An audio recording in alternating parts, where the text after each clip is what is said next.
Hintayin natin yung ating pag-trade 8 PM sa Pinas. Sa UAE naman, sa Middle East, 4 PM. Kaya hintayin na natin. 1 minute na lang. Mag-trade na tayo. Dito kami nag-aabang. 2 minutes. Pero 1 minute na.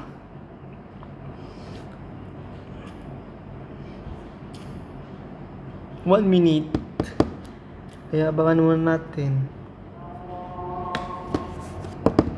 Isisin nila yung signal dito. Ayun, 4 AM na. 8 AM sa Pinas. Yan na, hintayin natin yung isisin nila dito sa Messenger.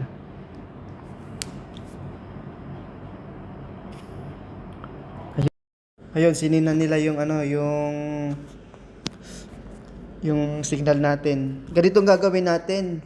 Hanapin natin yung transaction name, yung Givalili. Tapos, kailangan po 60 second, 10%. Kailangan natin sundin yan kasi pag mali yung ginawa natin, pwede tayong malos. Pwede tayong matalo. Kaya dapat, tingnan nyo mabuti, double check nyo po. Tapos, pupunta tayo dun sa ating dashboard. Hanapin natin yung itong name, Givalay, yun. Tapos i-click natin yung Givalay, ayan. Click natin. Tapos click natin yung pot. Kailangan pot po kasi yung nasa trading Givalay pot. Click natin. Pag iba yung na-click nyo, baka matalo po kayo. Yan ang pot natin. Tapos 60 seconds. Click, yan, ganyan lang. Magbibilang na po siya. Mabilis lang siya magbilang yan. Pag natapos yan, pag natapos na, ang gagawin natin, tapos na yung time, magiging na yan. Okay, i-click nyo lang yung okay. Tapos, mga 10 seconds o 30 seconds, pwede nyong tignan sa history kung pumasok na yung inyong profit.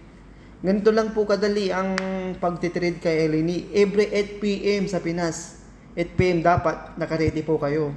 Tapos double check nyo lagi ang inyong paglalagay para hindi tayo matalo, malos. Ganun lang po kadali. Sundan nyo lang po yung binigay nilang yung signal at yun, kikita na tayo. Yan po pala yung mga trades natin everyday. Tumataas po yan. Habang hindi nyo pa wini-withdraw, tumataas po yan everyday. Pakita ko rin po, ito yung po aking withdraw. Ito po yung recharge ko.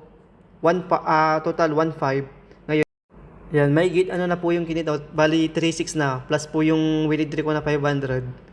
Dito, malaki po yung potential na kita nyo dito pag dire-diretso po kayong nagtitrade. Kasi compounding po siya, tumataas siya habang tumatagal. Isipin mo, 30 days ka dito, pwede ka yung 1.5 mo, pwede nang kumita ng 6,000 plus. Kaya, yung 1.5 mo, malayo mararating kung